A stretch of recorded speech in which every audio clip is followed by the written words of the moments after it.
नवाचार शुरू किए थे 2019 के अंदर, उसका प्रभाव अभी लगातार पड़ रहा है। उसके कारण से संख्या ज़्यादा बढ़ी है। पहले मैंने कहा था मेरे जवानों को कि अगर आप कंपल्सरी करेंगे FIR थानों के अंदर, और FIR थाना में नहीं हो जाए तो SP का ऑफिस में होगी, उसके कारण कई ऐसे के खिलाफ में कार्रवाई की हुई, गाड़ी लाइन पे आई और लगातार अब FIR थानों में दर्ज हो रही है। उसके कारण से संख्या बढ़ना लाजमी था, परंतु एक फरियादी को, एक आम नागरिक को न्याय मिला है कि अगर मैं जाऊंगा थाने में तो मेरी FIR दर्ज होगी। पहले कई बार शिकायत आती थी कि हमें सुनवाई नहीं हुई, वापस भेज दिया, FIR दर्ज नहीं करी, कोई बहाना कर लिया, तो अब वो बहाना वाली बात समाप्त हो गई। उसके अलावा जो महिलाओं के अत्याचार होते थे तो हमने अलग से एडिशनल SP हर जिले में उसी काम के लिए लगाया, उसका बड़ा इम्पैक्ट पड़ा। हीनियस क्राइम है, उसके लिए अलग से हर जिले में इकाई बनाई गई। तो तमाम आज बातों पर हर चीज़ पर डिस्कशन हुआ, किस प्रकार से क्राइम पूरी तरह कंट्रोल रहे। बाहर के राज्यों के जो लोग आते हैं यहाँ पर, गैंगस्टर आ जाते हैं या घटना कहीं चले जाते हैं बॉर्डर पर, उसके बारे में चर्चा भी हुई, क्योंकि आजकल तो विदेशों से ऑपरेट कर रहे हैं कि गैंगस्टर, तो आपको तो मालूम ही है। तो तमाम तरीके के डिस्कशन हम लोगों ने किए हैं कि क्राइम बिल्कुल बर्दाश्त नहीं होगा, महिलाओं पर हो, चाहे SC ST पर हो, या कोई गरीब आदमी कोई भी हो, कोई नागरिक हो राजस्थान का, उसके खिलाफ में कार्रवाई होगी और फरियादी की सुनवाई पूरी होगी। हमने स्वागत कक्ष तक बनाए हैं। आपको जान के खुशी होगी, लगभग 3-4 थानों को छोड़ के सब जगह स्वागत कक्ष बन गए हैं। स्वागत कक्ष बनने का मतलब है कि आपको वेलकम कर रहे हैं, आपकी बात सुनने के लिए, इसका माने यही होता है। ये मैसेज भी चला गया और आराम से अब थानों के अंदर सुनवाई भी हो रही है, क्योंकि अभी नया प्रयोग था ये, तो हो सकता है कोई कमी भी हो तो उसको धीरे धीरे हम लोग ठीक करेंगे। पर सबसे बड़ी बात है कि हम जो है देख रहे हैं कि पहले 156(3) में मुकदमे दायर होते रहते थे, उनकी संख्या बहुत कम होगी। अब आपको एक प्रेस नोट देंगे अभी मीटिंग के बाद में, आपके पास पहुंच जाएगा, बाद में डिटेल उसमें आ जाएगा। मोटे तौर से ये है कि तो उसकी संख्या कम हो गई। एक तफ्तीश का टाइम जो था, मैं आपका एग्जाम्पल देना चाहूँगा कि SC ST केसेज में 2018 के अंदर 231 दिन लगते थे। हमारे नए प्रयोग के बाद में अब ये 79 डेज में तफ्तीश पूरी होने लगी SC ST केसेज के अंदर। बहुत बड़ी उपलब्धि है। इन्वेस्टिगेशन टाइम जो महिला अत्याचार है प्रकरण, उनके अंदर भी टाइम कम हो गया। पहले 18 के अंदर 168 दिन लगते थे, अब 69 डेज लगते हैं। तो आप सोच लीजिए कि SC ST में तो 79 डेज हो गए, 231 दिन था। तो ये जो फैसले किए उसका बड़ा इम्पैक्ट लग रहा है हम लोगों को। और NCRB की किताब जो आती है उसमें आंकड़े आते हैं, बहुत बढ़ चढ़ के आते हैं। तो मैंने पहले भी आपको कहा, NCRB की जो बुक है उसके प्रथम पेज पे ब्रैकेट किया हुआ, बॉक्स बनाया हुआ है कि जो हम लोग कह रहे हैं उसको आप उस ऊपर नहीं लें कि कोई तुलना हो रही है, सच्चाई है।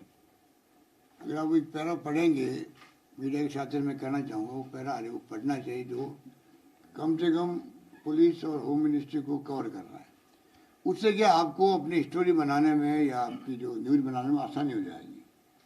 अनावश्यक कि राजस्थान बदनाम क्यों हो, जबकि राजस्थान की स्थिति बहुत बेहतर है। नेशनल एवरेज से आप देखें तो हम लोग बहुत बेहतर स्थिति में हैं। पर फिर भी क्या होता है, फिर ऐसे आते हैं कि पता नहीं कितने, एक बताऊँ मैं आपको, इसमें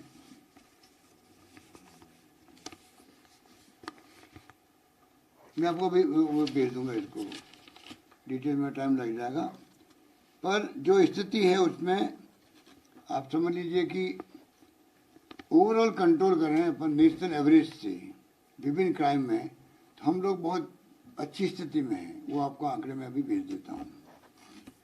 इसके अलावा जो है, जो कुछ भी कोई भी पुलिस का अधिकारी कर्मचारी किसी भी स्तर का हो, कांस्टेबल भी हो, अगर नेक्सस रखेगा वो किसी क्रिमिनल से, तो उसको या तो डिसमिस करेंगे, कंपल्सरी रिटायरमेंट, अरेस्ट करना, अभी अरेस्ट हुए भी हैं, आईपीसी के खिलाफ आईपीसी के अंतर्गत मुकदमे दर्ज भी हुए हैं, तो उसको हम बख्शेंगे नहीं। मतलब नो, जीरो टॉलरेंस वाली बात है कि ऐसी स्थिति नहीं बननी चाहिए कि अगर कोई बाहरी खेत को खाना लग जाए फिर क्या करें। तो जो पुलिस रक्षक है वो अगर मिल जाए अपराधी से तो फिर कैसे काम चलेगा। तो हम लोगों ने तय किया है। दूसरा, जो ड्रग का प्रॉब्लम पैदा हो रही है बच्चों में स्कूल और कॉलेज के अंदर, वो भी चिंता का विषय बना हुआ है। तो उसके लिए हम चाहेंगे कि एक अभियान चले, अभिभावकों तक बात जाए, शिक्षा विभाग को इन्वॉल्व करेंगे, जो कम से कम टीचर तक बात पहुंचे, और जहाँ भी डाउट लगे उनको वहाँ वो पुलिस को इतला करने तो है ही, ये साथ में उनके पेरेंट्स को इतला भी करें, जिससे कि ये भी एक बड़ी प्रॉब्लम मैं समझता हूँ कि है।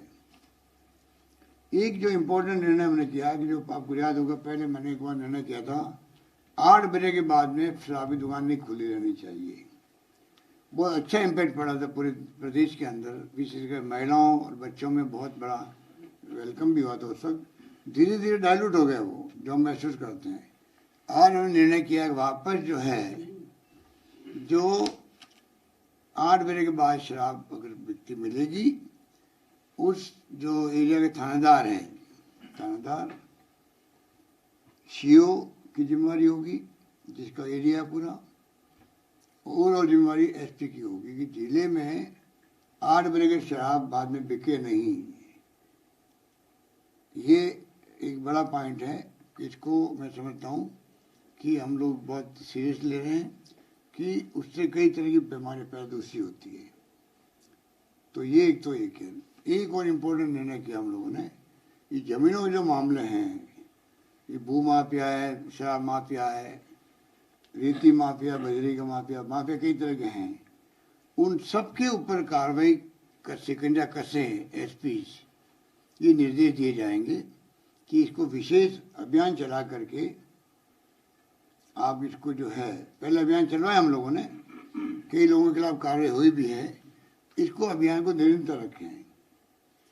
और विशेष रूप से जमीनों का वाला मामला जो है, जयपुर तो उसमें सिरमौर है राजस्थान के अंदर, उदयपुर है मान लीजिए, और भी कई इलाके जहाँ पर ज़मीनों के भाव ज़्यादा हैं, और वहाँ पे जो ये सोसाइटी होती है, कई तो फर्जी सोसाइटी हैं, एक ही प्लॉट को 2-3 लोग बेच देती है, लड़ते रहो आपस के अंदर। जयपुर में तो आप देखते हो कि हजारों कंप्लेंट आती है थाने के अंदर, थानों में 50,000 तक कंप्लेंट आ रही है। आप बताइए, आपस में कितने लोग दुखी होते होंगे, और केस रजिस्टर होते रहते हैं। तो हमने कहा कि होम सेक्रेटरी की अध्यक्षता में कमेटी बनेगी, 2 महीने में रिपोर्ट दे देगी कि इसमें जेडीए या एलएसजी और यूडीएच विभाग, कोऑपरेटिव डिपार्टमेंट और पुलिस डिपार्टमेंट सब मिलकर के जो अनुभव शेयर करके एक रिपोर्ट देंगे, उसके आधार पर कार्रवाई की जाएगी। क्योंकि ये भूमाफिया पैदा इतने हो गए हैं, और कोऑपरेटिव के माफिया वो भी, जो कोऑपरेटिव सोसाइटी बना के बैठे हैं, ज़मीनों लेकर के प्लॉट बेचते हैं, 1 को 2 को, वही उसी प्लॉट बेच देते हैं, डबल बेच देते हैं, और पुराने डेट के अंदर वो पट्टे बना देते हैं, जबकि रोक लगी हुई पट्टों पर। तो ये तमाम जांच भी होगी, उनके खिलाफ में कार्रवाई भी होगी। इसको हमने तय किया कि इस काम को हम लोग बढ़ाएंगे। तो मोटे रूप से तो यही बात थी। सर, गैंगवार की घटनाएं खूब हो रही है, गैंगवार के लिए तो मैं कहना चाहूँगा कि जो घटना हुई है, तो उसमें आप देखिएगा, एक तो अभी जो लेटेस्ट हुई है सीकर वाली, उसमें सब लोगों को पकड़े जाना बड़ी उपलब्धि मानता हूँ मैं पुलिस की। और कन्हैया वाला मामला था, उस वक्त भी जो पकड़े गए दोनों, वो बहुत गंभीर घटना थी, वो उस पर पकड़े गए। बाकी भी देखिए, गलता गेट पे जो एक कारोबारी हत्या हुई थी, वो लाखों की लूट हुई थी, वो तो वहाँ भी पुलिस ने कार्रवाई की, 7 अपराधियों को गिरफ्तार किया दिल्ली से, वो आपको मालूम है। और सीकर के कोचिंग संचालक के 12 वर्षीय पुत्र को अपहरण किया, उसको बरामद कर लिया, तो वो भी बहुत त्वरित कार्रवाई हुई थी। तो घटना तो हुई है, पर घटना साथ में उसका एक 108 वर्षीय महिला थी, उसका पैर को चांदी का कड़ा काट लिया, ले गए। वही पुलिस ने मतलब वो उसकी किराएदार था, पूर्व किराएदार युवक को पकड़ लिया। तो घटना जो आप बता रहे हो रेलवे ट्रैक वाला किस्सा आया था उदयपुर वाला, वो भी इमीडिएटली खुलासा हो गया। और खुफिया भी जो ये घटना हुई सीकर वाली, कहने का मतलब राजस्थान पुलिस ने अच्छा काम किया, अच्छे काम को अप्रिशिएट करना चाहिए, कमियां होगी उसको हम लोग पॉइंट आउट करेंगे। तो इस प्रकार से हम लोगों ने बैठ के डिसीजन किया। सर पड़ोसी राज्य जो है सर, जितने माफिया हैं, जितने गैंगस्टर हैं, वो राजस्थान को बहुत सेफ जोन मानते हैं, इसलिए यहाँ पर आते हैं, छुपते हैं, अपना ठिकाना बनाते हैं। देन उसके बाद कुछ दिनों बाद एक बड़ी वारदात को अंजाम देके चले जाते हैं। डिस्टर्ब होता है पूरा राजस्थान और पुलिस को परेशान होना पड़ता है कुछ चीजों को लेकर के। देखिए पुलिस 454 है, ये इनकी जानकारी में है। ये तो क्या जानकारी में नहीं हो कोई बात, ये जानकारी में है कि ये राजस्थान में आ रहे हैं, जो बॉर्डर डिस्ट्रिक्ट उस पर वहाँ तक आ रहे हैं।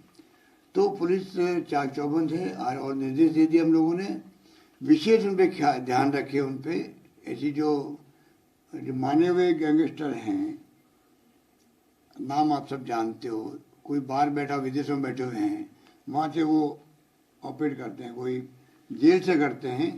तो तमाम तरह की डिटेल हमने डिस्कशन किए हैं और कार्रवाई उसी रूप में होगी। देखा जाए तो आपने सर आम्रपाल गैंगस्टर प्रकरण कुछ लोगों को गैरेंट्री प्रमोशन देने की बात कही थी, और अभी जो आपने 108 वर्ष की जिस महिला का जिक्र किया उसमें भी गैरेंट्री प्रमोशन देने की बात कही थी, लेकिन आदेश अभी तक जारी नहीं हुए। कुछ लोगों को मिल जाते हैं, कुछ लोगों को अभी तक नहीं मिले प्रमोशन। तो सर ऐसे में पुलिस जो कांस्टेबल है वो हेड कांस्टेबल में प्रमोशन हुए हैं, वो भी सर थोड़े फ्रस्ट्रेशन में जा रहे हैं। देखिए आपको जिसने ब्रीफ किया होगा उसको मेरे पास भेज दीजिए, ठीक है। सर आज चुनाव परिणाम भी आए हैं, सरदार शहर के भी और हिमाचल के अच्छे परिणाम भी आए हैं। देखिए राजस्थान में बाई इलेक्शन हम जीते हैं, अब 9 बाई इलेक्शन हुए हैं राजस्थान में, उसमें 7 चुनाव कांग्रेस ने जीते, आज 7वां था।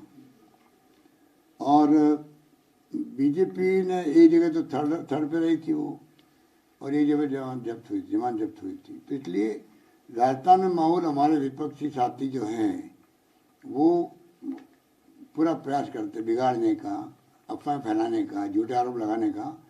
जनता ने सदा सर की जनता ने जवाब दे करारा, और हमारी जो योजनाएं हैं राजस्थान की वो भी मिसाल है। राजस्थान की योजनाएं देश में कहीं नहीं है।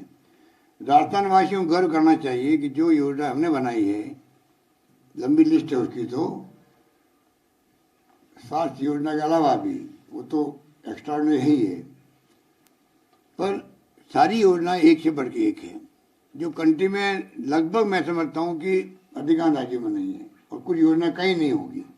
तो ये तो राजस्थान वासियों को गर्व भी होना चाहिए कि सरकार संवेदनशील है, पारदर्शी है और जवाबदेही प्रशासन चाहती है और प्रयास करती है निभाने का।